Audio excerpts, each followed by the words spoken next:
പരിയാരത്ത് വീടിന് തീപിടിച്ചു. വീട് ഭാഗികമായി കത്തിനശിച്ചു.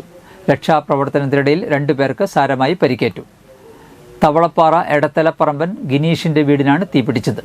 രക്ഷാപ്രവർത്തനത്തിനിടയിൽ പുക ശ്വസിച്ച് ഗിനീഷിന്റെ ഭാര്യ ആര്യ, രക്ഷാപ്രവർത്തനത്തിന് ഇടയിൽ കെട്ടിടത്തിന്റെ മുകളിൽ നിന്ന് വീണ് പരിക്കേറ്റ സുഹൃത്ത് വെളങ്ങനാടൻ ജോണിയുടെ മകൻ വിപിൻ എന്നിവർക്കാണ് പരിക്കേറ്റത്.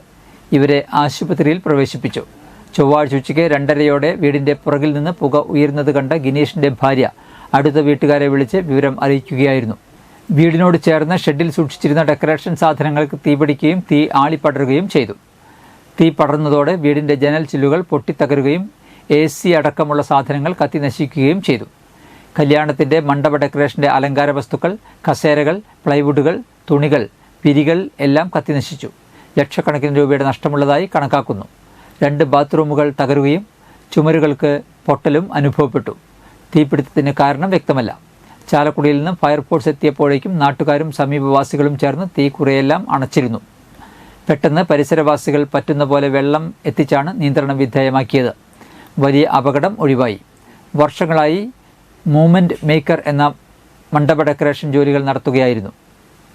സംഭവ സമയത്ത് ഗിനീഷ് വർക്കിന് പോയിരിക്കുകയായിരുന്നു. ഭാര്യ ആര്യ മാത്രമാണ് വീട്ടിലുണ്ടായിരുന്നത്.